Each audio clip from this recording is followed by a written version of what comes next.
વિચારો ક્રાંતિકારી હતા એટલે ડોક્ટરી કરવા સાથે રાજકારણમાં પણ ઝંપલાવ્યું.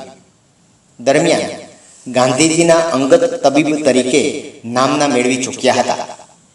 હવે તો દેશ પણ આઝાદ થઈ ગયો હતો. પાકિસ્તાન તરફથી ટ્રેનો ભરીને લોકો ભારતમાં ખડકાઈએ જતા હતા. ગૃહમંત્રી સરદાર પટેલ ચિંતામાં મુકાયા. આટલા બધા લોકોના આરોગ્યની સંભાળ કઈ રીતે લેવી?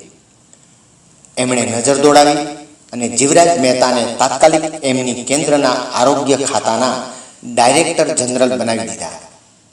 અહીં એમની વ્યવસ્થા શક્તિ બહાર આવી. દેશ આખાએ એમનું બેનમૂન કામ જોયું. મહારાજા સયાજી રાવે પણ તેમની બુદ્ધિ શક્તિનો લાભ લીધો. મુંબઈ રાજ્યના પ્રધાનમંડળમાં નાણાં પ્રધાન તરીકે સેવાઓ પણ આપી. ઈસવીસન 1960માં મુંબઈમાંથી ગુજરાત જ્યારે છૂટું પડ્યું ત્યારે ગુજરાત રાજ્યના પ્રથમ મુખ્યમંત્રી તરીકે ડૉક્ટર જીવરાજ મહેતાની પસંદગી થઈ. ગુજરાતના છેવાડાનો ડાંગ જિલ્લો મહારાષ્ટ્રમાં ભેળવાતો બચાવી લેવામાં પણ તેમણે સરદાર જેવી જ ભૂમિકા અદા કરી.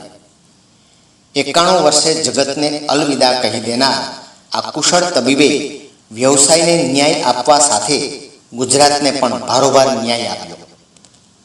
ગુજરાતને સ્વસ્થ રાખવા આ તબીબે જાણે કે કાને ભૂંગળી માંડી જ રાખેલી. એમણે જે જે દવા કરી છે એ તો દેશ આખાએ જોઈ છે.